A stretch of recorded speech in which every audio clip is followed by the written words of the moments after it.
Tamil Nadu tourism district wise tourist places பார்த்துட்ருக்கோம். இது வரைக்கும் தமிழ்நாட்டில் இருக்கிற 28 டிஸ்ட்ரிக்டில் இருக்கிற டூரிஸ்ட் பிளேசஸோட கம்ப்ளீட் இன்ஃபர்மேஷன்ஸ் பார்த்துருக்கோம். இன்றைக்கி 29ஆவதாக திருவள்ளூர் டிஸ்ட்ரிக்டில் இருக்கிற டூரிஸ்ட் பிளேசஸோட இன்ஃபர்மேஷன்ஸ் பார்க்க போகிறோம். ஸ்கிப் பண்ணாமல் பாருங்கள், உங்கள் ஃப்ரெண்ட்ஸுக்கும் ஷேர் பண்ணுங்கள். இந்த பகுதி 7ஆம் நூற்றாண்டில் பல்லவர்கள் ஆளுமையில் இருந்திருக்கு. அதற்கு பின்னாடி ஆற்காடு நவாபுக்கு கீழே வந்திருக்கு. 19ஆம் நூற்றாண்டோட ஆரம்ப காலத்தில் பிரிட்டிஷாரோட ஆட்சியின் கீழே இருந்திருக்கு. 1687ஆம் ஆண்டில் மொகலாயர்களால் கோல்கொண்டா ஆட்சியாளர்கள் தோற்கடிக்கப்பட்டிருக்காங்க. இதற்கு பின்னாடி இந்த பிராந்தியம் டெல்லி மொகலாய பேரரசர்களோட கீழே வந்திருக்கு. இந்த பிராந்தியத்தில் இருக்கிற நகரங்கள் கிராமங்களில் கர்நாடக போர்கள் நடந்த காட்சிகளை பார்க்க முடியுது. இந்த பிராந்தியத்தில் ஆங்கிலேயர் பிரெஞ்சுக்காரர்களுக்கு இடையே அடிக்கடி போர் நடந்ததாகவும் சொல்லப்படுது. 1609ஆம் ஆண்டில் உருவாக்கப்பட்ட பழவேற்காடு நகரம் டச்சுக்காரர்கள் ஆட்சியின் கீழே இருந்திருக்கு. அதற்கு பின்னாடி 1825ஆம் ஆண்டில் பிரிட்டிஷ்காரங்க இந்த நகரத்தை அவர்கள் வசம் ஆக்கிட்டாங்க. திருத்தணி சுப்பிரமணிய சுவாமி கோவில் திருவள்ளூர்லேருந்து 45 கிலோமீட்டர் தொலைவில் அமைஞ்சிருக்கு. முருகரோட அறுபடை வீடுகளில் 5ஆம் படை வீடாக இந்த கோவில் இருக்குது. இது முருகப்பெருமான் வள்ளியை திருமணம் செய்து கொண்ட கோவில். ஒரு வருஷத்தில் 365 நாட்கள் இருக்குது. அதை குறிக்கும்படியாக 365 படிகளை கொண்டது இந்த மலைக்கோவில். திருப்புகழ் பாடிய அருணகிரிநாதரால் பாடல் பெற்ற தலம், முத்துசாமி தீட்சிதராலும் பாடல் பெற்ற தலம் இது. சங்ககால புலவரான நக்கீரர் இயற்றிய திருமுருகாற்றுப்படையில் இந்த கோவில் குறித்த குறிப்புகளை பார்க்க முடியுது. இந்த கோவில் விஜயநகர மன்னர்களாலும் உள்ளூர் நிலக்கிழார்களாலும் பாதுகாக்கப்பட்டு திருப்பணிகள் செய்யப்பட்டு வந்தது. இந்த மலையோட 2 பக்கங்களிலும் மலை தொடர்ச்சி பரவி இருக்கு. வடக்கே இருக்கிற மலை வெண்மையாக இருக்கிறதுனால பச்சரிசி மலை அப்படின்னு சொல்லப்படுது. தெற்கே இருக்கிற மலை கருநிறமாக இருக்கிறதுனால புண்ணாக்கு மலை அப்படின்னு சொல்லப்படுது. சரவண பொய்கை அப்படிங்கிற புகழ்மிக்க குமார தீர்த்தம் அப்படிங்கிற திருக்குளம் மலை அடிவாரத்தில் அமைஞ்சிருக்கு. இந்த திருக்குளத்தை சுற்றி பல மடங்கள் இருக்கிறதுனால இது மட கிராமம் அப்படின்னு சொல்லப்படுது. பழவேற்காடு திருவள்ளூர்லேருந்து 70 கிலோமீட்டர் தொலைவில் அமைஞ்சிருக்கு. ஸ்ரீஹரிகோட்டா ஐலாண்டுக்கும் பே ஆஃப் பெங்காலுக்கும் நடுவில் பழவேற்காடு ஏரி அமைஞ்சிருக்கு. பழவேற்காடு நகரத்துக்கு பின்னாடி ஒரு பெரிய வரலாறு இருக்குது. 1609ஆம் ஆண்டோட முந்தைய காலப்பகுதியில் டச்சுக்காரர்கள் இந்த இடத்துல குடியேறி ஒரு கோட்டையை கட்டினாங்க. இந்த பழவேற்காடு நகரம் அவர்களோட முக்கிய இடமாக மாறியிருக்கு. பல படையெடுப்பாளர்கள் பழவேற்காடு நகரத்தை பிடிச்சிருக்காங்க. கடைசியாக பிரிட்டிஷ் ஆட்சியாளர்கள் பழவேற்காடை பிடிச்சிட்டாங்க. 1825ஆம் ஆண்டு பிரிட்டிஷ்காரங்க பழவேற்காட்டை ஆக்கிரமித்தாங்க. இதனால் இந்த நகரம் சென்னை மாகாணத்தோட ஒரு பகுதியாக மாறியிருக்கு. பல ஆண்டுகளாக பழவேற்காட்டில் இருக்கிற பொக்கிஷங்களை பிரிட்டிஷ்காரங்க அவங்க வசம் ஆக்கிட்டாங்க. பழவேற்காட்டு ஏரிக்கு எதிராக பழங்கால கலங்கரை விளக்கு ஒன்றும் இருக்குது. பழவேற்காடு ஏரிக்கு அழகான பறவைகள் வர்றதை பார்க்க முடியும். அக்டோபர்லேருந்து மார்ச் மாதங்களுக்கு இடையில் கிட்டத்தட்ட ஒவ்வொரு வருஷமும் ஆயிரக்கணக்கான புலம்பெயர் பறவைகள் இந்த ஏரிக்கு வர்றாங்க. இந்த ஏரிக்கு நிறைய பறவைகள் வந்தாலும் முக்கியமான பறவைகளாக பார்க்கப்படுறது இளஞ்சிவப்பு கருஞ்சிவப்பு நிறம் கொண்ட இறகுகள் இருக்கிற நீண்ட கால்கள் கழுத்துக்களுடன் உயரமான நீளமுள்ள பறவைகள் சிறிய உயிரினங்களை உணவாக உட்கொள்வதற்காக இந்த ஏரிக்கு வருது.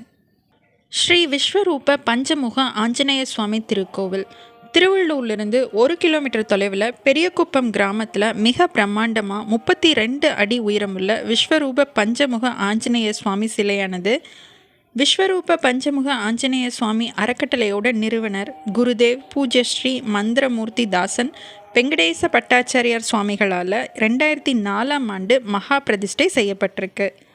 உலகத்திலேயே இங்கே மட்டும்தான் மந்திர சாஸ்திரப்படி மகா பிரதிஷ்டை செய்யப்பட்டிருக்கிறதுனால இந்த கோவில் தனித்தன்மை வாய்ந்தது. கிழக்கு திசையை நோக்கி இருக்கிற ஸ்ரீ ஆஞ்சநேய சுவாமியோட முகமானது நம்மோட பாவத்தின் கரைகளை போக்குவதோட மனதையும் தூய்மைப்படுத்துகிறார். தெற்கு திசையை நோக்கியுள்ள ஸ்ரீ நரசிம்ம சுவாமி முகமானது நமக்குள் இருக்கும் எதிரிகள் பற்றிய பயத்தை போக்குவதுடன் நம்மை வெற்றி பெறவும் வைக்கிறார்.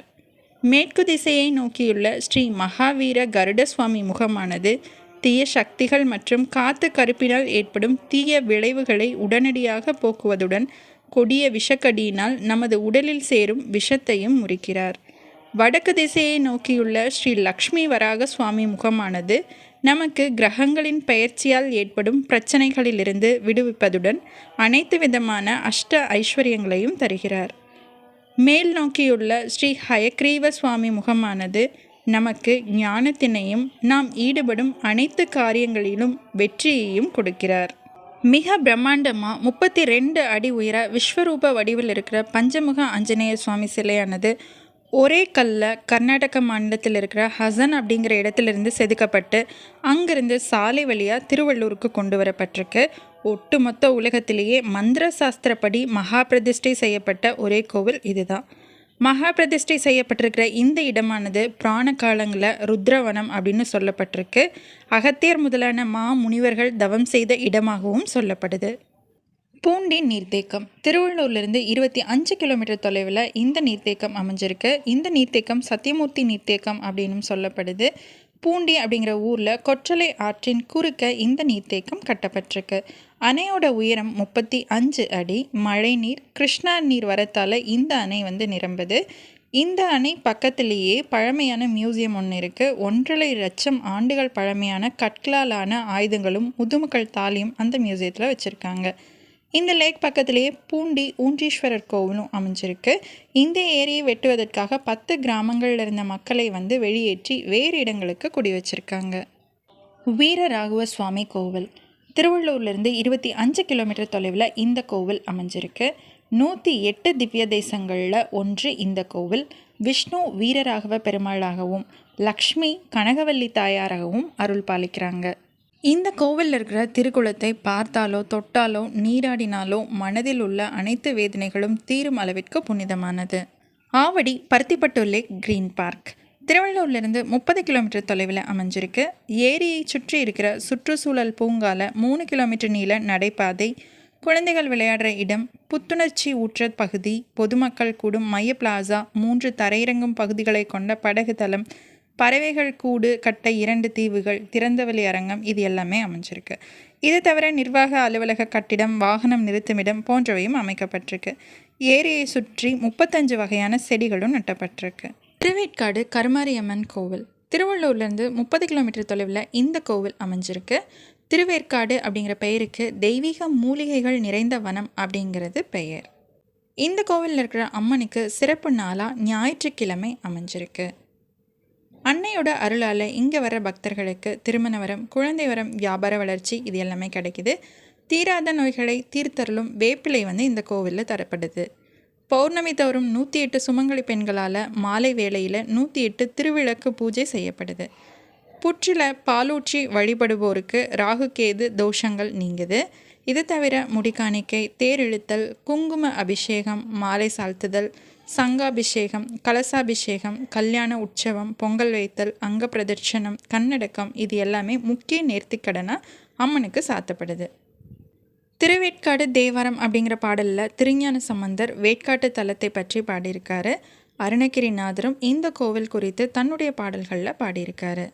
பெரியபாளையம் பவானி அம்மன் கோவில் திருவள்ளூர்லேருந்து 30 கிலோமீட்டர் தொலைவில் அமைஞ்சிருக்கு. இந்த கோவில் பாளையத்தம்மன் கோவில் அப்படின்னும் சொல்லப்படுது. ஆரணி ஆற்றங்கரையில் இந்த கோவில் அமைஞ்சிருக்கு. பவானி அம்மன் தன்னோட முன்புற வலது கையில் சக்தி ஆயுதம், பின்புற கரத்தில் சக்கராயுதம், இடது பின் கையில் சங்கு, முன்புற கையில் கபாலம் ஏந்திருக்காங்க. இந்த கபாலத்தில் கலையரசி, அலையரசி, மலையரசி 3 பேரும் இருப்பதாக ஐதீகம் உள்ளது.